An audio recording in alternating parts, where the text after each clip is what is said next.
So మరో కీలక అంశం ఈ కంచె గచ్చిబౌలి భూముల అంశం. మీరు చెప్తారా? మమ్మల్ని తీసుకెళ్ళి లోపల ఏమంటారా అని చెప్పి మొన్న కోర్టు దాని గురించి సీరియస్ అయింది కదా! సో ఆ విషయం పైనే మరోసారి వీళ్ళు ఏం చెప్తున్నారంటే రాష్ట్ర ప్రభుత్వం అది అటవీ భూమి కానే కాదు అని చెప్తున్నారు. మేము చెప్పేది అదే చాలా రోజుల నుంచి. కంచె గచ్చిబౌలి భూములు అటవీ భూములు కాదు. Clear. It's a very clear. అది అటవీ భూమి కాదు. అదేం భూమి? హైదరాబాద్ సెంట్రల్ యూనివర్సిటీకి గతంలో మీ పార్టీ కేటాయించిన భూమే అది. ఓకే. సో అటవీ భూములను నువ్వు తీసుకోలేవు. తర్వాత యూనివర్సిటీకి సంబంధించిన భూములను నువ్వు తీసుకోలేవు. ఎట్లా తీసుకున్నావు మరి? పైపెచ్చు ఎంత విధ్వంసం చేశారు మీరు ఆ రోజు రాత్రికి రాత్రి. ఎన్ని వందల చెట్లు పడేశారు మీరు రాత్రికి రాత్రి ఆ రోజు. అటవీ భూములు కానే కాదు. కేంద్ర సాధికార కమిటీ తప్పుడు అంచనాలతో ఆ నిర్ధారణకు వచ్చింది. ఏ చట్టం ప్రకారమైనా కంచెగోలి ప్రాంతాలను అటవీ భూమిగా వర్గీకరించలేం. గతంలో సుప్రీం తీర్పు ఇదే చెప్పింది.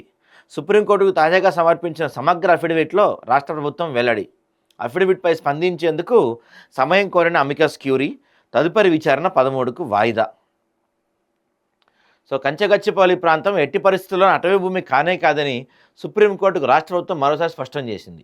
ఆ భూములను కేంద్ర సాధికార కమిటీ నివేదికలో అటవీ భూమిగా ప్రస్తావించడం సరికాదని, తప్పుడు అంచనాల ప్రాతిపదికపై ఆ నిర్ధారణకు వచ్చిందని వివరించింది. ఏ చట్టాల ప్రకారం చూసినా ఆ ప్రాంతాన్ని అటవీ భూమిగా వర్గీకరించడానికి వీల్లేదని, గతంలోని సుప్రీం తీర్పు కూడా ఇదే విషయాన్ని సమర్థిస్తుందని సుప్రీంకోర్టుకు సమర్పించిన తాజా అఫిడవిట్లో స్పష్టం చేసింది.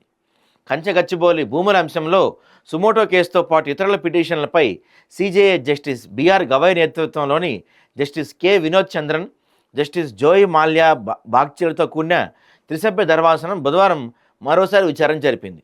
తొలుత రాష్ట్ర ప్రభుత్వం తరపున సీనియర్ న్యాయవాది అభిషేక్ మనుసంగి వాదనలు వినిపించారు. సుప్రీంకోర్టు గతంలో ఇచ్చిన ఆదేశాల అనుసారం సింఘ్వి జోక్యం చేసుకొని అది అటవీ భూమి కాదని, ఈ అంశంపైన విచారణ జరగాల్సిందని వివరించారు. దీనిపై సిజేఐ స్పందిస్తూ అది ఏ భూమి అయినా సరే అక్కడ చెట్ల నరకవేత ఆగిపోయింది కదా, నేను కూడా సుస్థిరత అభివృద్ధిని ఆకాంక్షిస్తాను. స్థిరమైన అభివృద్ధి ముఖ్యమే, కానీ రాత్రికి రాత్రి 30 బుల్డోజర్లు తెచ్చి చెట్లను కూల్చివేయడం సమంజసం కాదు. ఇదే మేము చెప్పింది.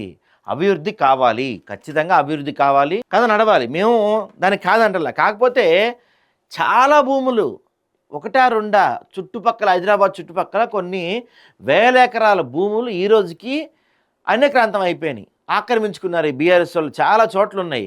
వాటిని మీరు రికవరీ చేయండి. వాటిని రికవరీ చేసి వేల కోట్లు వస్తాయి. ఇప్పటికే ఆ ఏరియా